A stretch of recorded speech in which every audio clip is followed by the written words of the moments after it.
तो कल सुबह जल्दी से नहा के हो गई थी रेडी, कर ली थी पूजा। उसके बाद मम्मी के पास किचन में गई। मम्मी बना रही थी मेरे लिए चाय नाश्ता और यहाँ पर बन रहा था मेरे लिए पास्ता।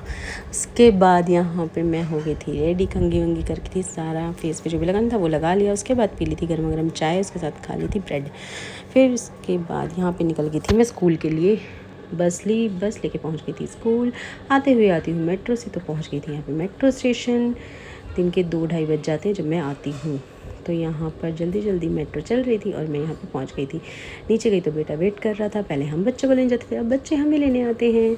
तो उसके बाद यहाँ घर पहुँचाया उसने जल्दी से। हाथ मुँह धो के मैंने फिर खाना खाया। खाना खाने के बाद इनकी फ़ाइट देखी थोड़ी सी, जब मुझे बहुत गुस्सा आ गया था। फिर इसके बाद फिर मैंने फटाफट से बना ली थी अपनी चाय। यहाँ पर चाय पीने के बाद हो गया था शाम के खाने का टाइम। तो यहाँ पे बनानी थी आज मुझे कढ़ी में डाला बेसन यहाँ पे दही में। उसके बाद इसको मिक्स किया। फिर एक भगोने में ले लिया था ऑयल और जीरा डाला, प्याज डाली, इनको भुना। फिर डाल दिया था लहसुन का पेस्ट। इसके बाद डाल दी थी लाल मिर्च और हल्दी। बस इसको अच्छे से भुनने के बाद डाल दिया था घोल जो मैंने बनाया था दही का।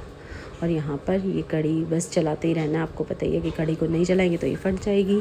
तो बस यहाँ पे कढ़ी इतनी उबल रही थी, उबाल आ ही गया था। तो मैंने आटा भी गूँध लिया था और चावल भी चढ़ा दिए थे। फिर फटाफट से बना दी थी रोटी और यहाँ पे कढ़ी भी बन के मेरी तैयार हो गई थी। फिर सबको डाल के देते था खाना। पहले बेटी को दिया यहाँ पर, उसके बाद सबको देने के बाद खुद भी खाया।